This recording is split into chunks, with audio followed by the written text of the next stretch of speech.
Okay, at this time, we would like to take some questions. Any questions? Sean had mentioned that you can make decisions for yourself when you're able. What age do you think, like, you're able? Is that like early teens? Because I know it's good to start early. Should I, try to get my son to do more things, at the early teenage years?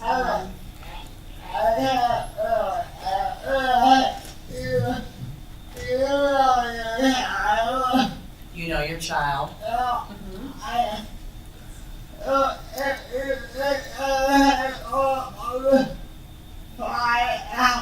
If you think they're capable of it, try it out. And if it doesn't work, wait a little while and try it again later.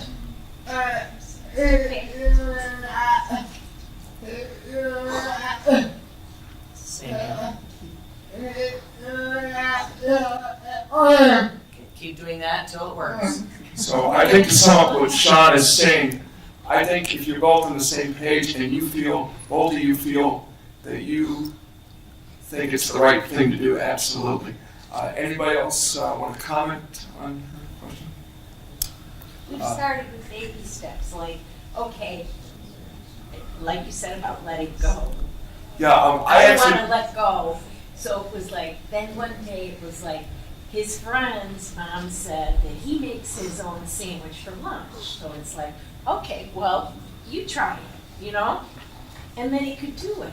Absolutely. So it's like, okay, then we'll try, packing your lunch. And then, making sure you get all your things together for school in your backpack.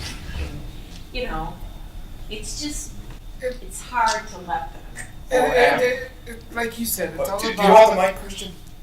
Can you hear me? Yes. It's all about baby steps. Just take it one day at a time. One day at a time. Go ahead. Sorry, Christian. Take notes. Take notes and say, this is what he did today. Let's see if tomorrow we'll try something else. Let's see if that will work. And just keep going. I have kind of one funny story. When my son was very young, he would go with his aunt, and she would take him to McDonald's Playland. And she would say, before you could go to Playland, you would have to get dressed. Get your coat on, zip it up, button up, put your scarf on. And she would tell me, he got dressed and we went to Playland. And I got him McDonald's because he loves it. And I'm like, no, you didn't do that, because he can't zip his coat. He can't button his shirt and things, and he can't put his gloves on. And she's like, let me tell you something. I told him, you do this. I walked away. I came back 10 minutes later, and that kid was all dressed. He had his coat zipped up and everything else, and he's ready to go. And I'm like, really? And that's kind of when it dawned on me that he could do a lot more than I thought. Because my sister kind of That's awesome. Pushed it. That's great. That's great. Yes, ma'am? I have kind of a follow-up to what she asked. I like seeing the principles and the domains of the self-determination. Is it modifiable for a person who doesn't communicate as well as the five of you do sitting up there, who doesn't have the ability to say what she's thinking all the time, or can't? You mean somebody who can't communicate at all? Maybe not all of their thoughts and feelings. So a severity of autism that I'm just making sure I understand we understand the question. right. So just isn't able to say what she's feeling. I think Sean has something to say about that.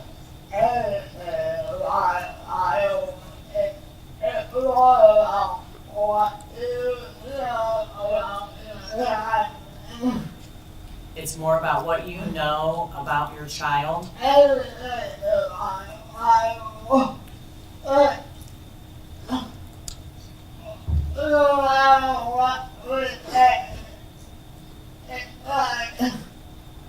He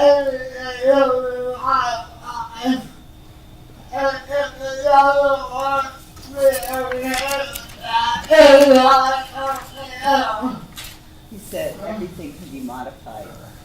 Everything can be modified, and if it doesn't work, you can try something else and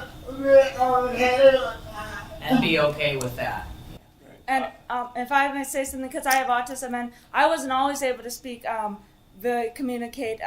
I used to grunt and also have tantrums. I was overstimulated a lot, and sometimes my mom luckily knew what I was asking, what I wanted, because she knew me so well and she did so much research. But what I would say, because I want to be a psychologist, especially for people with autism, I would say everything is modified, but it has to be, and they have to realize that it's different. You know, you have to make sure that your child realizes that they're not like everyone else. And when I say that is that the person, they are special. They do have a special need, and especially for nonverbal people, bring them around the community. Show them.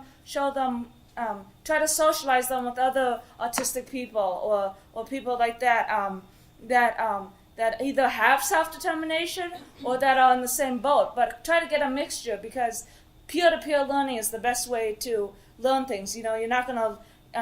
My mama tells me to do this. Well, who wants to listen to their mom when they're 10 years old or 8 years old? And so, but my friend who has autism, she thinks that's cool. Self-determination is awesome. So, but as far as like the principles and stuff, for instance, freedom. That's a very hard thing for people who are nonverbal. Being able to talk to a stranger who doesn't know anything about autism and say I want French fries. That's very hard. So what I would recommend is for that person to realize that he might not be understood, and so the person doesn't get frustrated, and the person who's saying your son it is your son, right?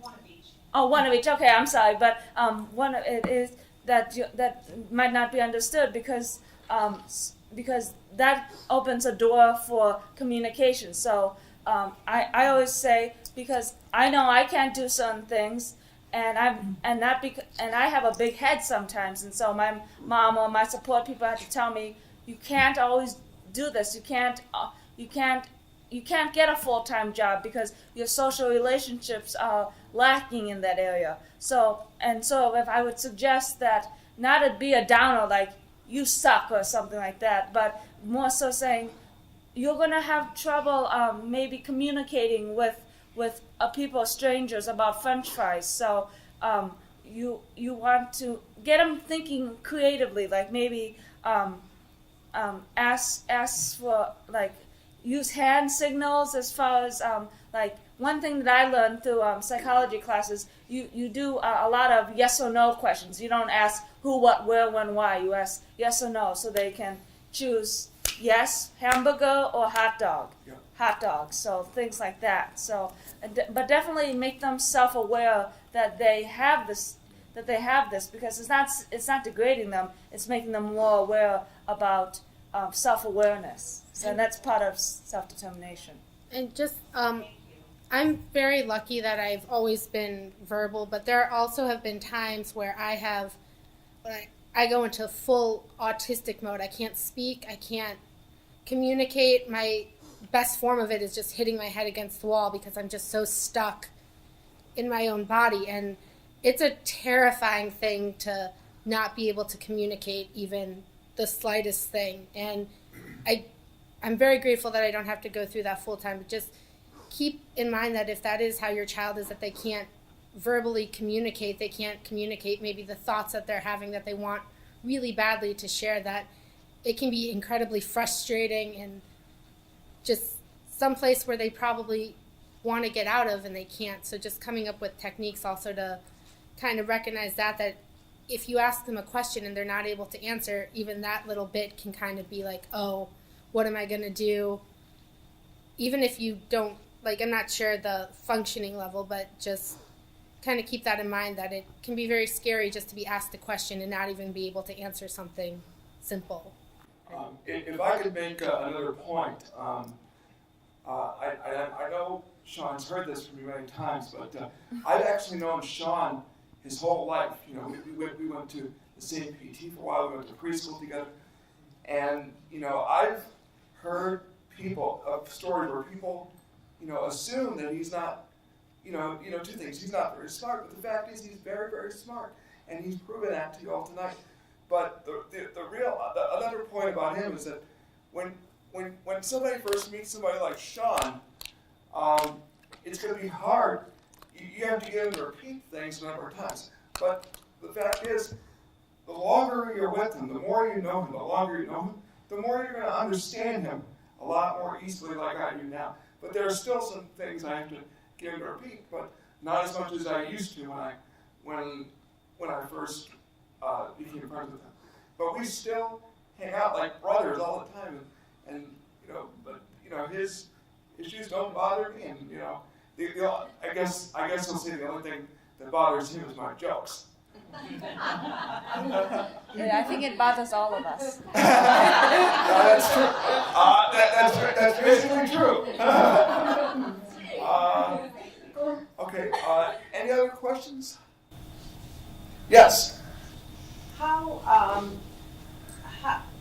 don't know how to word this. Where did you learn, each one of you, or how did you learn to self-discipline on your way to independence? And like as an example, like, you know, learning how to eat the right food. I mean, it sounds like there's a couple of rebels up there because you like to stay up late or you like to do what you want to do. So how did you learn to self-discipline yourself, saying, well, I can't do this all the time, or, you know, gee, I have to go to work tomorrow, so I do need to get a good night's sleep, or I need to eat healthier foods. It's nice to binge once in a while, but how do I eat healthier foods to take care of myself? But, you know, I don't want to be the parent that's always telling her no, no, no, or, you know, you can't do this, or, you know, you got to go to bed because you got school tomorrow, or this, or, you know, that's not healthy for you. How did you, was it through that? Was it your parents just nagging you? Or how did you learn to self-discipline? Who wants to go first? You? Go So ahead. kind of, it was when I moved out on my own at first, it was like super fun. I had all the freedom that I wanted. So I kind of learned from that, oh, I made this decision and I'm going to suffer for it the next morning. So I just kind of had to, and I'm sure that anybody who moves out on their own, like they're just so excited. Like I'm sure my sister, even though she's completely neurotypical, she's still going, well, maybe not, she's actually pretty responsible, but just making mistakes and then kind of having to learn through that, because as a parent you can tell them all you want, oh, you can't do that, that's not good for you, but if it's something that's fun to do once you move out on your own for the first time, you're probably going to do it, and just you have to kind of learn from, I stayed out all night, I have to go to work now, that's not a choice, but I'm going to be super tired, so next night, how about you go to bed really early, and that you kind of grow from that. Like I'm not a morning person, I have horrible insomnia, so I know that when I have like a 9 a.m. shift, that I'm going to have to try to go to bed as early as possible, because I know that I'm going to be waking up in the middle of the night and not being able to sleep, so I kind of just have to, you just kind of get a feel from how you feel personally too. If I could comment on that also, Molly kind of makes the same point that I would have made. You have to have discipline, but the one I'm able to have more discipline than I used to be honest. Because I have to be honest, one of the hard things that happened was, when you're in my family's home, my mother always gives you more food than you need. Because she worries that I don't have enough to eat.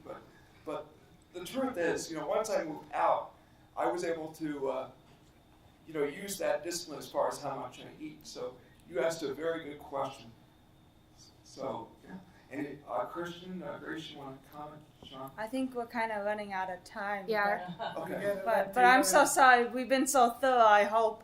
But Thank you. so we're going to turn it over to our allies now.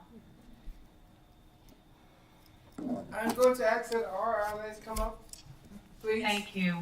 Will the allies come up? How about the Good Life ambassadors? Stay want to, if not,